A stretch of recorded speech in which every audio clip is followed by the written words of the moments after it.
السلام کی شہادت کو یاد کر کے، اور اس وقت بھی روئے جب حضرت ام سلمہ کی روایت ہے کہ ہمارے گھر میں یہ کھیل رہے تھے حسنین دونوں شہزادے، میں کسی کام میں مصروف ہو گئی، میں جب واپس آئی دیکھا تو حضور علیہ السلام رو رہے، میں کہنے لگی کہ میرے ماں باپ آپ پر قربان ہو جائیں یا رسول اللہ، یہ آپ کی آنکھوں کے اندر آنسو کیسے ہیں؟ حضور علیہ السلام نے فرمایا کہ یہ میرا بیٹا حسین ہے، ابھی جبرائیل امین آئے اور انہوں نے مجھے بتایا کہ ان کو میری امت کے کچھ نام نہاد کلمہ گو لوگ وہ کربلا کے میدان میں شہید کر دیں۔ حضرت ام سلمہ فرماتی ہیں پھر آقا علیہ السلام نے مجھے اس سرزمین کی مٹی دی اور فرمایا کہ ام سلمہ اس مٹی کو سنبھال کر رکھ لے، اور یاد رکھ کے اذا تحولت هذه التربۃ دما فاعلمی ان ابنی قد قتل، کہ جب یہ مٹی خون میں بدل جائے تو جان لینا کہ میرے اس بیٹے کو شہید کر دیا گیا۔ تو حضرت ام سلمہ فرماتی میں ہر روز اس کو دیکھا کرتی تھی۔ اسی طرح کی روایت حضرت عبداللہ ابن مسعود کی 10 محرم الحرام کے دن کی کہ وہ فرماتے میں مکہ میں دوپہر کے وقت زور کی نماز کے بعد میں لیٹا سو گیا، میری آنکھ لگی کہ میں نے آقا علیہ السلام کو خواب میں دیکھا، اشعث اغبرا بیدہ قارورۃ فیہا دم، میں نے حضور اسلام کو دیکھا کہ آپ کا جسد اقدس غبار آلود ہے، آپ نے سر پہ جو دستار باندھی اس پر بھی غبار، داڑھی مبارک، ریش مبارک پر بھی غبار ہے، اشعث اغبرا۔ میں نے حضور السلام سے پوچھا یا رسول اللہ یہ آپ غبار آلود کیوں ہیں اور یہ آپ کے دست اقدس میں شیشی کیسی ہے؟ حضور علیہ السلام نے مجھے خواب میں بتایا کہ شہید تو قتل الحسین آنفا، کہ حسین علیہ السلام کو کربلا میں شہید کر دیا۔ صحابہ کی بے شمار روایات، اور حضور علیہ السلام نے ان کے بارے میں ایک ایک چیز واضح فرما دی، اور صرف یہی نہیں، حضرت ابو ہریرہ رضی اللہ تعالیٰ یہ بھی بتاتے ہیں کہ کس کے ہاتھوں شہید ہوں گے۔ آپ نے فرمایا لا یزال امر امتی قائما بالقسط حتی یسلمہ رجل من بنی امیہ یقال له یزید، کہ میری امت میں عدل و انصاف کا معاملہ قائم رہے گا یہاں تک کہ پہلا شخص جو عدل و انصاف کا خاتمہ کرے گا وہ یزید ہوگا، جو مصلح کرے گا دین کے تصور عدل کا، تصور انصاف کا، دین کی اقدار کا مصلح کرے گا، دین کے تصورات کا مصلح کرے گا، اور اللہ کی حلال کو حرام اور حرام کو حلال کہے گا، جیسے علامہ صاحب اس سے بیشتر فرما رہے تھے کہ اس نے شراب کو حلال کر رکھا تھا، بدبخت نے، لعین نے۔ تو امام حسین علیہ السلام کے بارے میں تو حضور علیہ السلام نے ایک ایک چیز بتا دی، اور جس سن میں شہید ہونا اس سے پناہ بھی مانگی، اور ہمیں بھی حکم دیا۔ حضرت ابو ہریرہ فرماتے ہیں حضور نے فرمایا کہ سن سے پناہ مانگو، اور حضرت ابو ہریرہ فرماتے ہیں میں خود پناہ مانگا کرتا تھا، میں دعا مانگا کرتا تھا اللہم انی اعوذ بک من رأس الستین، یہ خود حضور کی دعا ہے۔ مدینہ طیبہ میں منبر پر بیٹھ کر ابو ہریرہ کہتے حضور یہ دعا مانگا کرتے تھے۔ واقعہ کربلا کے پیش آنے سے 50-55 سال پہلے مسجد نبوی میں حضور یہ دعا مانگا کرتے تھے اللہم انی اعوذ بک من رأس الستین و امارت الصبیان، کہ باری تعالیٰ میں 60 ہجری کے آغاز، وہ جو دہائی شروع ہوگی اس کی ابتدا سے، اور اوباش نوجوان لوگوں کی حکومت سے تیری پناہ مانگتا ہوں۔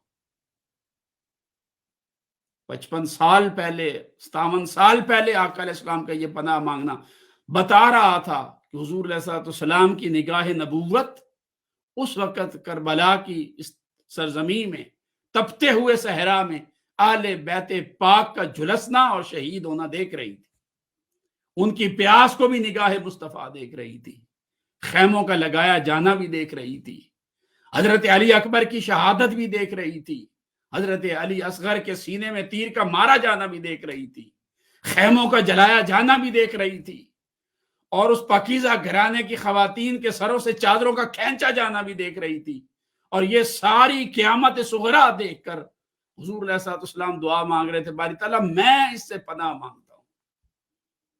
حضور علیہ السلام نے امام پاک امام حسین علیہ السلام کے حوالے سے ایک ایک چیز واضح فرما دی، اور یہ جو فرمایا حضرت فاطمہ کے گھر سے رونے کی آواز آئی چھوٹے بچے رو پڑتے ہیں، گھروں میں کوئی بڑی بات نہیں ہوتی، مگر حضور وہاں بھی چلے گئے کہ فاطمہ اس کو رونے نہ دیا کر، اس کے رونے سے مجھے اذیت ہوتی، تکلیف ہوتی۔ وہ بچے کا رونا اس محبوب کو گوارا نہیں، قبول نہیں، مگر انہی امام حسین علیہ السلام کو خود ان کی اولاد سمیت بھوکا پیاسا رکھ کے رولا تڑپا کر شہید کر دیا۔ یہ حضور کو کیسے قبول ہوگا؟ لہٰذا یہ دن امام حسین علیہ السلام کی اذیت کے دن نہیں ہے، صرف یہ خود آقا علیہ الصلوۃ والسلام کی اذیت کے دن ہے، یہ حضور کی تکلیف کے دن ہے، یہ خوشی کے دن ہیں ہی نہیں، یہ کرب کے دن ہے، یہ ابتلا کے دن ہے، یہ دکھ اور تکلیف کے دن ہے، یہ رونے کے دن ہے، یہ گریہ کے دن ہے، یہ شادی اور خوشی کے دن ہیں ہی نہیں۔ اور اگر کوئی شخص جان بوجھ کر ان دنوں میں خوشیوں کا اظہار کرتا ہے اس بنیاد پر کہ امام حسین علیہ الصلوۃ والسلام کو شہید کیا گیا، یا کسی خاص فرقے کی مخالفت کرنے کی نیت سے کرتا ہے، مگر یہ حقیقت ہے کہ وہ ان دنوں میں شہید ہوئے، اس شخص کے دل میں بغض ہے اہل بیت کا، اور جس شخص کے دل میں اہل بیت پاک کا بغض آ جائے وہ شخص جو ہے اس کو ایمان پر مرنا بھی نصیب نہیں ہوتا۔ حضور علیہ السلام نے فرمایا من مات علی بغض آل محمد جاء یوم القیامت مکتوبا بین عینیہ آیس من رحمت اللہ، جو حضور کی آل کا بغض دل میں لے کے مرے گا، قیامت کے دن جب اٹھایا جائے گا اس کی پیشانی پر لکھا ہوگا کہ یہ اللہ رب العزت کی رحمت سے مایوس شخص ہے۔ اور ایک روایت میں حضور علیہ السلام نے ارشاد فرمایا کہ لو صافنا رجل بین الرکن والمقام ولقی اللہ وهو مبغض لآل محمد داخل النار، کہ اگر کوئی شخص جو ہے وہ رکن اور مقام کے درمیان میں صف بندی کرے اور اپنی زندگی وہاں گزار دے، یعنی رکن یمانی اور مقام ابراہیم کے درمیان جو علاقہ ہے، بالکل مطاف کے اندر سین کعبہ کے عین سائے میں اللہ کے گھر میں، من داخلہ کان آمنا، اس گھر کے اندر کہ جہاں کوئی داخل ہو جائے تو امن پا جائے، حضور نے فرمایا کوئی شخص وہاں پر زندگی گزارے، وہاں سوئے وہیں جاگے، وہاں عبادت کرے، ہر روز عمرہ کرے، طواف کرے، ہر سال حج کرے، ساری رات نوافل عبادت گریہ وزاری میں قرآن پڑھتے پڑھاتے گزار دے، بہت اللہ کی عبادت کرے اور اللہ کے گھر میں بیٹھ کر کرے اور ساری زندگی کرے، ولاکہ اللہ، اور اس کا جنازہ وہاں اللہ کے گھر سے اٹھے، مگر جنازہ اس حال میں اٹھے کہ وہ ہوا مبغض لآل محمد، کہ اس کے دل میں حضور کی آل کا بغض ہے، آقا علیہ السلام نے فرمایا داخل النار، وہ شخص جہنم میں جائے گا، اللہ کے گھر میں کیے ہوئے اس کے صوم و صلات، اس کی بندگی عبادت سجدے سب کچھ حقارت ہو جائے گا، کچھ بھی قابل قبول نہیں ہوگا۔ اور حضور علیہ السلام نے فرمایا کہ جو میری آل بیت پاک کے ساتھ بغض رکھتا ہے لا نصیب لہ فی شفاعتی، میری شفاعت میں اس کا کوئی نصیب اور حصہ نہیں ہے، وہ محروم الشفاعہ ہے، حضور کی نسبت سے محروم، حضور کے فیض سے محروم، آقا علیہ السلام کی آل سے بغض رکھنے والا۔ اور حضور نے ایک روایت میں فرمایا کہ اس شخص کو جنت کی خوشبو بھی سونگھنے کے لیے نصیب نہیں ہوگی، یہ اتنی بڑی ہرما نصیبی ہے اور اتنی بڑی بدبختی ہے۔ اور ایک روایت میں آقا علیہ السلام نے فرمایا کہ اگر کوئی اس طرح کا بندہ ہو تو وہ جو شخص ہے وہ قیامت والے دن مسلمانوں کی صف میں سے نہیں بلکہ یہودیوں کی صف میں سے اس کو اٹھایا جائے گا، حشرہ اللہ یوم القیامت یہودین کے لفظ آئے ہیں روایت۔ حضور کی آل سے بغض رکھنے والا جو ہے اس کی نہ دنیا میں خیر ہے نہ آخرت میں خیر ہے، حضور کی آل کا بغض نسلیں بگاڑ دیتا ہے، انسان کی عقیدہ و ایمان برباد ہو جاتے حضور کی آل کا بغض رکھنے کی وجہ سے۔ اس لیے آقا علیہ السلام نے اہل بیت پاک کی جو محبت ہے اور ان کی جو نسبت ہے اور ان کا جو تعلق ہے اس کو عین ایمان قرار دیا ہے، من مات علی حب آل محمد مات مؤمنا مستکمل الایمان، جو ان سے محبت رکھ کے مرے وہ تو مومن اور کامل ایمان کے اوپر مرتا ہے۔ حضور علیہ الصلوۃ والسلام دیکھیے یہ شہید کرنا، اذیت دینا اور ان کے کرب دکھ اور تکلیف کے دن میں خوشیاں منانا، یہ بڑی باتیں ہیں، یہ بڑی بے ادبیاں ہیں۔ میں آپ کو ایک مائنر سی بے ادبی بتاتا ہوں، چھوٹی سی ادبی۔ حضرت عباس بن عبد المطلب رضی اللہ تعالیٰ نے روایت کی، امام حاکم نے مستدرک میں روایت کیا ہے اور حدیث نمبر 5433 ہے۔ حضرت عباس بن عبد المطلب کہتے ہیں قال قلت یا رسول اللہ ان قریشا اذا لاقی بعضها بعضا لقوها ببشر حسن، یا رسول اللہ یہ قریش کے لوگ ہیں، جب یہ آپس میں ایک دوسرے کو ملتے ہیں تو یہ اسمائلنگ فیسز کے ساتھ ملتے ہیں، ریسیو کرتے ہیں ایک دوسرے کو، خوشی خوشی ملتے ہیں، ہنستے مسکراتے ہوئے ملتے ہیں۔ وَإِذَا لَقُونَا بِوُجُوهٍ لَا نَعْرِفُهَا، اور جب ہمیں ملتے ہیں یا رسول اللہ ایسے چہروں کے ساتھ ملتے ہیں کہ جیسے وہ ہمیں پہچانتے ہی نہ ہوں، ان کے چہروں پر کوئی مسکراہٹ نہیں ہوتی، خوشی کے آثار نہیں ہوتے۔ اب آپ حساسیت دیکھیے اہل بیت کے معاملے میں، اذیت دینا، دکھ دینا، تکلیف دینا، وہ ساری باتیں، وہ تو بڑے گناہ ہیں۔ اہل بیت کے معاملے میں یہ چھوٹی سی چیز دیکھیے، صرف ملتے ہوئے چہرے پر مسکراہٹ نہیں، خوشی نہیں، اجنبیت پائی جاتی ہے اہل بیت کے ساتھ ملتے ہوئے۔ وہ بات حضور کو بتا دی جاتی ہے، یا رسول اللہ آپس میں خوشی خوشی ملتے ہیں، اور ہمیں جب ملتے ہیں تو ان کے چہروں پر خوشی کے آثار کوئی نہیں ہوتے۔ حضرت عباس بن عبد المطلب فرماتے قال فغضب رسول اللہ صلی اللہ علیہ وسلم غضبا شدیدا، اس بات کو سن کر آقا علیہ الصلوۃ والسلام غضبناک ہوئے۔ وقال والذی نفس محمد بیدہ، حضور نے فرمایا اس رب کی عزت کی قسم جس کے قبضہ قدرت میں محمد مصطفیٰ کی جان ہے، لا يدخل قلب رجل الایمان حتی یحبهم للہ ولقرابتہ منی، کسی شخص کے دل میں اس وقت تک ایمان داخل ہی نہیں ہوتا جب تک وہ تمہارے ساتھ اے اہل بیت اللہ کی خاطر اور میری خاطر محبت نہیں کرتا۔ اگر تمہارے ساتھ اللہ کی خاطر اور میری خاطر محبت نہیں کرتا، اس کے دل میں ایمان داخل ہی نہیں ہوتا، وہ بندہ مومن ہی نہیں ہے سرے سے۔ مسلمان ہو سکتا ہے مگر یہ جو اعلیٰ درجہ ایمان، مومن ہو جانا، مسلمانی سے بڑھ کر ایمان کے دائرے میں آنا، فرمایا وہ مومن نہیں ہے۔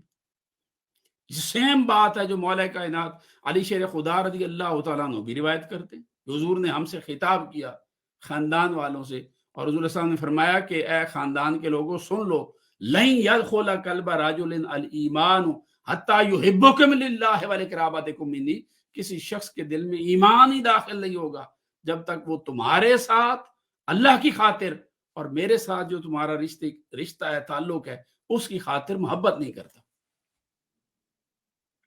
اتنا واضح حضور علیہ السلام نے بتا دیا، یعنی صرف ملتے ہوئے اسمائلنگ فیس نہیں ہے تو حضور غضبناک ہو جاتے ہیں اہل بیت کے معاملے۔ اسی طرح کی روایت جو ہے ایک اور بھی ہے، اور اس میں یہ بتایا کہ حضور علیہ السلام کو کہ یہ قریش کے لوگ جو ہیں یہ آپس میں گفتگو کر رہے ہوتے ہیں، اذا نلقى النفر من قریش وهم يتحدثون فيقطعون حديثهم، وہ آپس میں گفتگو کر رہے ہوتے ہیں، بات چیت کر رہے ہوتے ہیں، لیکن جب ہم میں سے کوئی جا کر ان کو ملتا ہے تو وہ اپنی گفتگو بند کر دیتے، روک دیتے۔ بس یہ بات حضور کو بتائی، یا رسول اللہ شیئر نہیں کرتے ہمارے ساتھ اپنی بات، کوئی پردہ رکھتے ہیں، ہمیں دور دور ہیں، ہم سے کھچے کھچے ہیں۔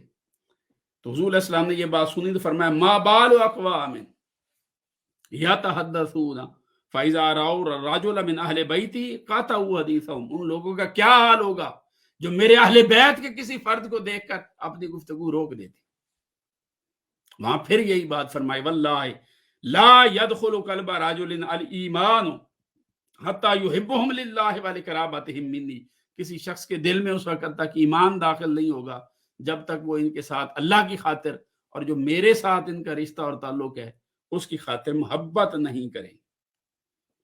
یہی وجہ ہے کہ حضور علیہ السلام نے وہ آپ نے بڑی معروف حدیث لا یؤمن احدکم حتی اکون احب الیہ من والدی والناس اجمعین والی سنی ہے، تم میں سے کوئی شخص اس وقت تک مومن نہیں کہ جب تک وہ اپنی اولاد سے بڑھ کر، والدین سے بڑھ کر، کائنات کے ہر ایک سے بڑھ کر مجھ سے محبت نہیں کرتا۔ حضرت انس بن مالک کی روایت، بخاری مسلم صحیحین میں آپ نے متعدد بار سنی اسی مضمون کی ایک روایت حضرت عبد الرحمن بن ابی لیلہ سے روایت ہے، وہ اپنے والد سے روایت کرتے ہیں، اور اس کو امام طبرانی نے معجم الکبیر میں روایت کیا ہے۔ آقا علیہ السلام نے فرمایا، اور اس کا حدیث نمبر ہے 6416 اور الفردوس میں بھی ہے۔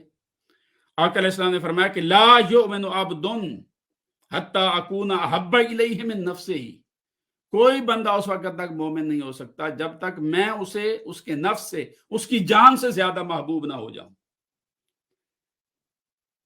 وَأَهْلِي أَحَبَّ إِلَيْهِ مِنْ أَهْلِهِ، اور میرے اہل بیت اسے اس کے اہل بیت سے زیادہ محبوب نہ ہو جائیں۔ وَذَاتِي أَحَبَّ إِلَيْهِ مِنْ ذَاتِهِ، اور میری ذات اسے اس کی اپنی ذات سے زیادہ محبوب نہ ہو جائے، اس وقت تک مومن نہیں۔ یہ امام حسین علیہ السلام کے بارے میں تو پھر اسپیسیفک حضور نے فرما دیا، ان کو فرمایا ہمارے ہانا تائی فی الجنہ، یہ حسنین کریمین، یہ جنت میں میرے پھول ہیں۔ حضور ان کو سونگا کرتے تھے، اور امام حسین کے لیے بالخصوص فرمایا من احب حسینا فقد احبنی ومن احبنی فقد احب اللہ، جس نے حسین سے محبت کی رضی اللہ تعالیٰ عنہ وعلیہ السلام، حضور نے فرمایا اس نے مجھ سے محبت کی۔ ومن احبنی احب اللہ، جس نے مجھ سے محبت کی اس نے اللہ سے محبت کی۔ ومن احب اللہ ادخلہ اللہ الجنہ، اور جس نے اللہ سے محبت کی وہ جنت میں جائے۔ یعنی حسین کی محبت سے مصطفیٰ کی محبت، اور مصطفیٰ کی محبت سے خدا کی محبت ملتی ہے، اور خدا کی محبت جنت میں لے کر جاتی ہے۔ جس کے دل میں حب حسین نہیں اس کے دل میں حب مصطفیٰ نہیں، جس کے پاس حب مصطفیٰ نہیں اس کے پاس حب خدا نہیں، جس کے پاس حب خدا نہیں ہے وہ جہنم میں جائے گا، جنت میں نہیں جائے گا۔ مطلب یہ کہ حب حسین جنت کا راستہ ہے، اور بغض حسین جہنم کا راستہ ہے۔ من ابغض حسینا فقد ابغضنی ومن ابغضنی ابغض اللہ ومن ابغض اللہ ادخلہ اللہ النار، جس نے حسین سے بغض رکھا اس نے مجھ سے بغض رکھا، جس نے مجھ سے بغض رکھا اس نے خدا سے بغض رکھا، جس نے خدا سے بغض رکھا اللہ پاک اسے واصل جہنم کرے گا۔ حب حسین جنت ہے، بغض حسین جہنم ہے۔ لہٰذا یہ جو دن ہیں یہ کرب کے ہیں، دکھ کے ہیں، تکلیف کے دن ہیں، اور یہ بڑی ان نسبتوں کو قائم کرنے اور بچانے کے دن ہیں۔ رہ گیا آپ کا شادی کا سوال، وہ ظاہر خوشی کا موقع ہے، شادی خوشی کو، شادی کا معنی ہی خوشی ہوتا ہے۔ اگرچہ آپ شرع کی تعلیمات میں دیکھیں، لوگ کہتے ہیں جی شرع میں جب جائز ہے تو پھر آپ کیوں ناجائز کہتے ہیں؟ بھئی ہم تو ناجائز نہیں کہہ رہے، شریعت نے کب کہا ہے کہ آپ اپنے ماں باپ کے آگے چلو؟ شریعت تو منع نہیں کرتی، استاد کے آگے چلنے سے منع نہیں کرتی، آپ کے مشائخ اور پیران کرام کے آگے چلنے سے آپ کو منع نہیں کرتی، مگر آپ کا ادب، آپ کی محبت اور آپ کا حیا یہ چیزیں منع کرتی ہیں۔ ادب کہتا ہے کہ نہیں، بڑوں کے آگے نہیں چلنا چاہیے، حیا کہتا ہے کہ بڑوں کے آگے نہیں چلنا چاہیے، محبت کہتی ہے کہ بزرگوں کے آگے نہیں چاہیے۔ شریعت تو منع نہیں کر رہی مگر یہ منع کر رہے ہیں۔ جس دن آپ کے گھر میں فوتگی ہو، باپ فوت ہو جائے، اس دن اگر گھر میں اپنے میں نکاح کر رکھ لیں آپ، تو کون سی شریعت نے اس نکاح کو منع کیا؟ مگر آپ کہیں گے نہیں، دکھ، کرب اور غم جو ہے یہ انسان سے خوشی کا تقاضا تو نہیں کرتے۔ یہ ساری کی ساری چیزیں یہ محبتاً کی جاتی ہیں، ادباً کی جاتی ہیں، حیاً کی جاتی ہیں، نسبتاً کی جاتی ہیں۔ میرے محبوب دکھ اور تکلیف میں ہو تو جو سچا محب ہوگا وہ کیسے خوش ہو سکتا ہے؟ محبوب کی اذیت کے، دکھ اور تکلیف کے دنوں میں سچا محب کیسے خوشیاں منا سکتا ہے؟ یہ تو دلیل ہی نہیں ہے جی کہ شریعت، ہم کب کہہ رہے ہیں شریعت نے حرام کہا ہے؟ لیکن کیا آپ نے شریعت کے ہر جائز کام کو جس کو شریعت نے حرام نہیں کہا آپ کرتے ہیں اس کو؟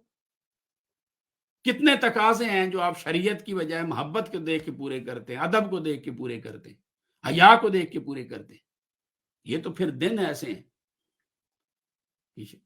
حضرت سیدنا امام زین العابدین، لوگ کہتے ہیں، تابعین کہتے ہیں، تبع تابعین، کہ ہمیں محرم الحرام کا داخلے کا پتہ ہی اہل بیت اطہار کے گھر سے ہوں اور سسکیوں کو سن کے چلتا تھا۔ وہ تو پانی دیکھتے تو رو پڑتے تھے سیدنا امام زین العابدین رضی اللہ تعالیٰ. وہ بازار میں داخل ہوتے تھے تو جو قصاب تھے گوشت بیچنے والے وہ گوشت پہ کپڑا ڈال لیتے تھے. یہ اگر دیکھیں گے، چھریاں دیکھیں گے، گوشت دیکھیں گے، ان کا وہ زخم تازہ ہو جائے گا. اس لیے اگر شریعت نے کب اس سے منع کیا ہے؟ قصاب کو کہاں حکم دیا ہے کہ امام زین العابدین گزریں تو آپ نے گوشت کو ڈھانپ لینا ہے، کپڑا ڈال دینا ہے. مگر یہ ساری چیزیں ادباً اور حیاءً کی جاتی ہیں. محبت کے اپنے تقاضے ہوتے ہیں. محبت دلیلوں کی محتاج نہیں ہوتی. بہت سارے کام ہم محبتاً کرتے ہیں. ہم حضور کا میلاد محبتاً مناتے ہیں.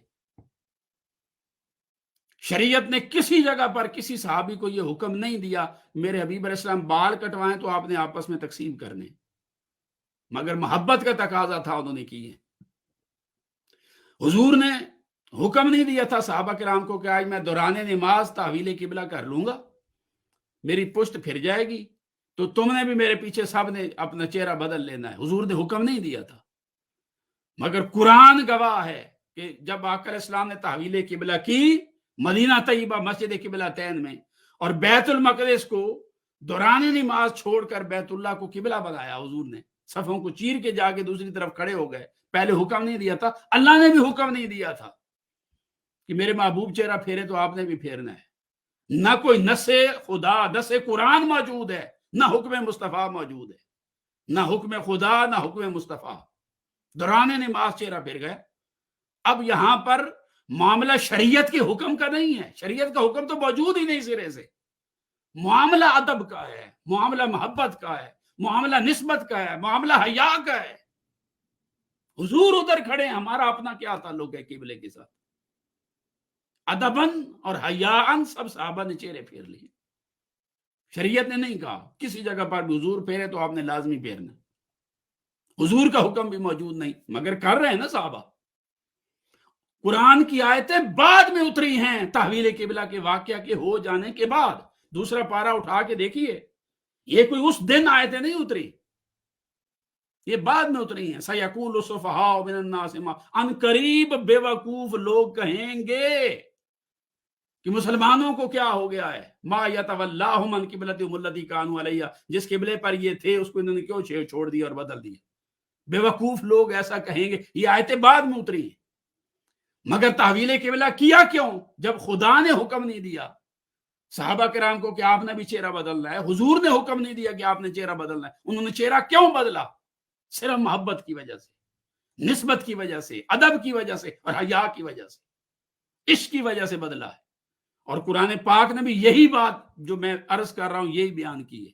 اللہ پاک نے بھی یہی فرمایا، ما جعلنا القبلۃ التی کنت علیہا الا لنعلم من یتبع الرسول ممن ینقلب الی عقبیہ. میرے محبوب، ہم نے یہ جو تحویل قبلہ کی یہ صرف اس لیے کی ہے، الا لنعلم، تاکہ ہم جان لیں، ہم جانچ لیں، ہم پرکھ لیں. من یتبع الرسول، میں بھی حکم نہیں دیتا، میرے محبوب آپ بھی حکم مت دیں. حکم دیے، اگر حکم دے دیں بھی آپ نے یہ کرنا ہے تو وہ تو شریعت ہو گئی نا، وہ تو اتباع شریعت ہو گئی کہ اللہ نے کہا ایسا کرے یا حضور نے کہا ایسا کرے، وہ تو شریعت ہو گئی. میرے محبوب، میں بھی حکم نہیں دیتا، آپ بھی نہ دیں، بس چپکے سے دوران نماز قبلہ بدل دے. میں جاننا چاہتا ہوں، لنعلم، تاکہ ہم جان لیں، ہم پرکھ لیں، من یتبع الرسول، کون میرے یار کے پیچھے جاتا ہے، اور ممن ینقلب الی عقبیہ، اور کون الٹے قدموں کفر کی طرف پلٹ جاتا ہے. قرآن نے اتنی گنجائش بھی نہیں دی کہ میرے محبوب آپ ادھر چلے جائیں گے، چلیں اس دن وہ نماز پڑھ لیں. نہ، قرآن نے کہا کہ اگر آپ کے پیچھے چہرہ نہ پھیرتے تو وہ آ کے الہ کے بھائی الٹے قدموں کفر کی طرف سجدہ کر کے بھی اسلام سے خارج ہو جاتے، کیونکہ وہ دلیل کے طالب تھے، انہیں محبت کی پھر سمجھ نہیں آئی تھی. مگر اللہ پاک نے آگے فرمایا، ان کانت ما، یہ جو تحویل قبلہ کا واقعہ ہوا، الا لک ما، یہ جو ہے نا الا لک کبیرۃ، یہ بہت بڑا کام تھا جو کرنے والا تھا. الا علی الذین ھدی اللہ، مگر جن کو اللہ نے ہدایت دے دی، معرفت دے دی، ان کے لیے مشکل نہیں تھا. تو اہل ہدایت جو ہیں، جنہیں سمجھ آ جاتی ہے، انہیں پتہ چل جاتا ہے کہ محبت کے تقاضے کیا ہوتے ہیں. پھر انہیں حکم کی ضرورت نہیں ہوتی کہ حضور لعاب دان نیچے پھینک رہے ہیں تو حضور نے تو کبھی نہیں کہا کہ آپ نے ہاتھوں پر اٹھاؤ. لا تنخم نخامۃ الا وقعت فی کفی ید اصحابہ، حضور کے صحابہ کے ہاتھوں پر جاتا تھا. کہاں حضور نے حکم دیا تھا کہ ہاتھوں پہ اٹھانا ہے؟ حضور کے وضو کا استعمال شدہ پانی نیچے نہیں گرنے دینا، کہاں حکم موجود ہے؟ بھائی یہ سب ادب کے تقاضے.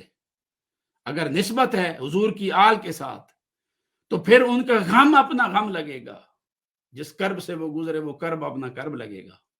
امام حسین کا خاندان شہید ہوا. حضور علیہ الصلوۃ والسلام کو تو بچپن کا رونا اذیت دیتا ہے. ان بکاؤہ یؤذینی، فاطمہ اس کے رونے سے مجھے اذیت ہوتی ہے. وہاں تو علی اصغر کو رلایا گیا، چھوٹے 6 ماہ کے بچے کے سینے میں تیر پیوست کیا گیا، وہاں پر تو بھوکا پیاسا رہنے پر مجبور کیا گیا، وہاں پر تو حضرت قاسم کو شہید کیا گیا، حضرت علی اکبر کو شہید کیا گیا، وہاں پر تو آپ کے بھائیوں کی قربانی ہو گئی، پورا خانوادہ ذبح ہو گیا، سوائے زین العابدین کے کسی کو نہیں چھوڑا گیا. وہ بھی بیمار تھے اس لیے بچ گئے. کون سی اذیت ایسی ہے جو کربلا کے اندر جمع نہیں؟ کون سا دکھ ایسا ہے جس کا آپ تصور کر سکتے ہیں اور وہ کربلا میں موجود نہیں؟ یہ خوشی کے دن تھوڑی ہے. خوشی کے دن ہوتے تو حضور بھی خوشیاں مناتے، جا کے عبداللہ ابن عباس کے خوشی کے ساتھ جا کے بتاتے میرے بیٹے نے جام شہادت نوش کر لیا ہے، الحمدللہ. خوش ہوتے، ہنس کر ملتے. آشا تھا غبارہ کیوں تھے؟ غبار آلود کیوں تھے؟ بچپن میں روتے کیوں تھے؟ خوش ہوتے. بھائی شہادت ملنی ہے. شہادت مومن کو خود حضور نے خواہش نہیں کی شہادت کی، کیا کی ہے؟ بھائی طلب خواہش شہادت وہ سب مقام مرتبے اپنی جگہ بجا. لیکن آپ یہ دیکھیں کہ اس طرح در بدر کرنا، پھر رولانا، پھر بھوکا پیاسا رکھنا، پھر ہر تکلیف ہر اذیت کو جمع کرنا، یہ سب دکھ اور تکلیف کی چیزیں ہیں. اگر کوئی جاننے اور سمجھنے والا ہو تو اسے سمجھ بھی آتی. اللہ پاک ہمیں اہل بیت پاک کا ادب اور حیا عطا فرمائے.